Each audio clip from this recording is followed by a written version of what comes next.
Hello guys, my name is Joshua and I'll be teaching you science and preferably chemistry. Science is fun, science is interesting, science is that part of our life that we interact with every day of our lives. It is because of science that you can eat, it's because of science that you can watch TV, it's because of science that you can use your smartphone. The branch of science I'm going to be teaching is chemistry.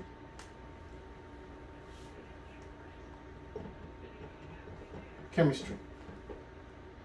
And chemistry is that branch of science that explains everything. The reason why you're moody, the reason why sometimes you're not happy, the reason why you can cook your food, the reason why when you boil egg, it becomes firm, the reason why sometimes your car dies on you if you don't have gas. Chemistry explains everything. Chemistry actually is that branch of science that studies matter and how they react, or I'll say interact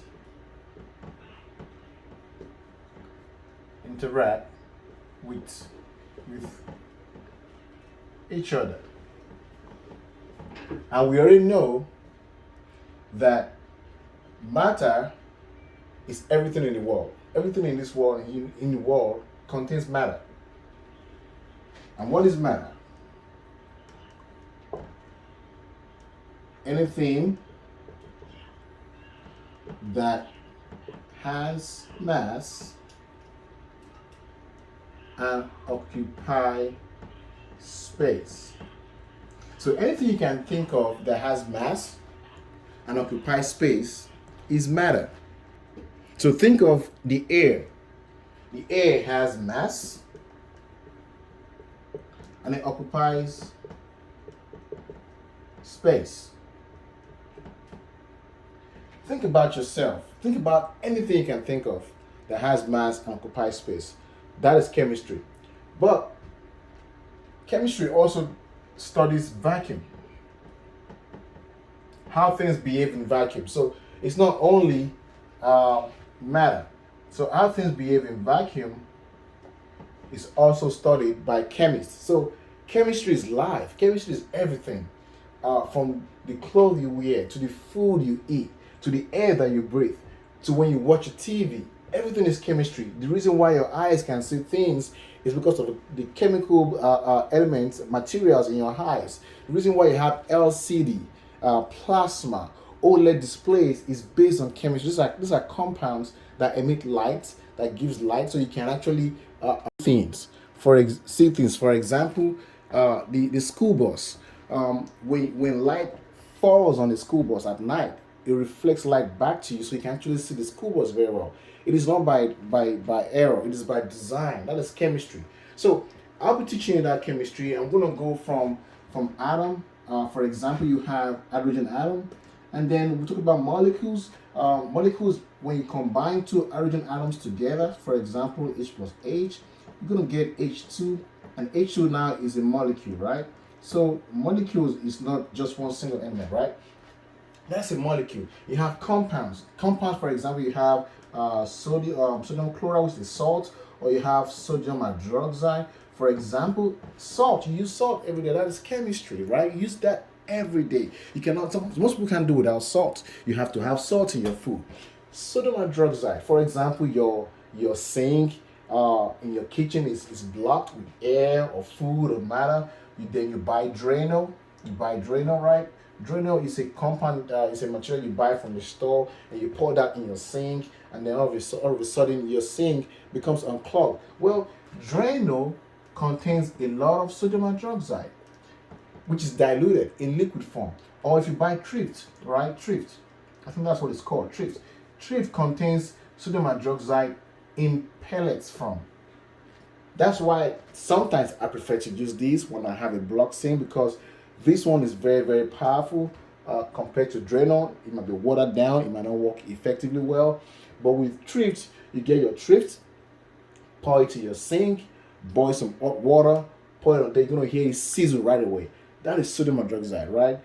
Some people use that to unblock their sink. So that is chemistry. So that is compound. Now you probably be wondering, what is complex compound? Well, complex compounds are like proteins, right?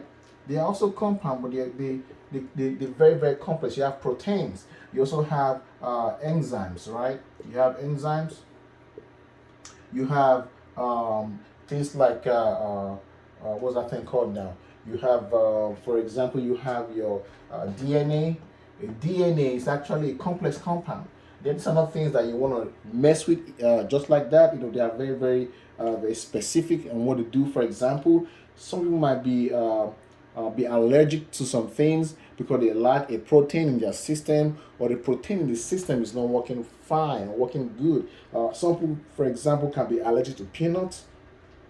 Some people to milk. Not just milk, it's about something in milk. Make them allergic to it. So these are complex compounds, and when we talk about chemistry, we'll get to that point where we have to talk about these complex compounds right here. Then you have ions. In chemistry, you have ions. So ions are materials, compounds that have lost or gained electrons. So for example, say you have Cl minus. Cl minus right here, it has gained electron, right? That's a gain of electron. That's an ion right there. Or you have Fe2O3 2 plus, right? So right here it has lost electrons, right? So those are ions. Just an example. So when you have Fe2 plus, that's a loss of electron. And when you have a negative, that is a gain of electrons. So minus means gain, positive means electron loss, right? So those are ions. Then we're going to talk about photochemistry. Photochemistry is that part of chemistry that talks about how light affects some compounds, how light affects some matter, so to speak, right? So photochemistry. For example, you have your school bus that emits light at night. When you shine lights on it, that particular paint is a photochemical paint, right? That paint emits light. Or you have some bangles that you wear in your hand, then when you shake your hand, it lights up. That is part of photochemistry. That material it fluoresces. We call it fluoresce, which means it brightens up, right? Then you have the nuclear chemistry. These are part of chemistry that talk about how nuclear reactions affect chemical reaction or affect matters. So for example, you can have something come together and you bombard with neutrons or protons, whatever it is, and then you see a change. So that is what chemistry is all about. Chemistry looks at how materials interact and how they produce different products, or how they change based on that interaction, and then a chemist will write that down and know that in kind of a paper, so that they can use that to do something else in the future. So if you're in school, you are scared of chemistry because you think it's a difficult subject. I think chemistry is one of the most simplest subject in science compared to physics, right? With chemistry, all you got to know is if you know the definitions, right? If you know definitions, the reason why people are scared of chemistry and don't want to do chemistry because they lack a complete knowledge of definition. They don't understand what an atom is. They have a partial understanding of atom, right? So you have an atom. What does an atom mean? Or you have a molecule. How do you define a molecule? How do you define a compound? How do you define a redox reaction? It's called redox, REDOX, redox reaction. How do you define that? Once you have all these definitions and you understand them, or what do you define an organic compound? Chemistry becomes simple, right? It becomes very simple. So my job is to take you through chemistry from the basic level of chemistry to the higher level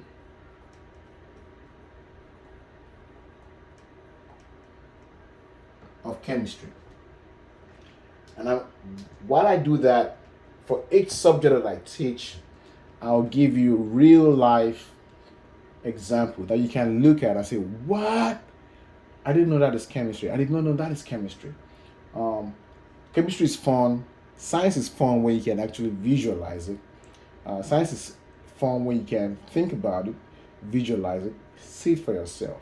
And um, when I'm teaching this chemistry, I'm going to make that very clear. I'm going to give you examples, things you can find around you, to give you a sense of what we're talking about. I'm not going to be doing just chemistry. I'm also going to do another branch of science called mathematics, which I'm going to start from a slightly basic level, maybe algebra 1, algebra 2.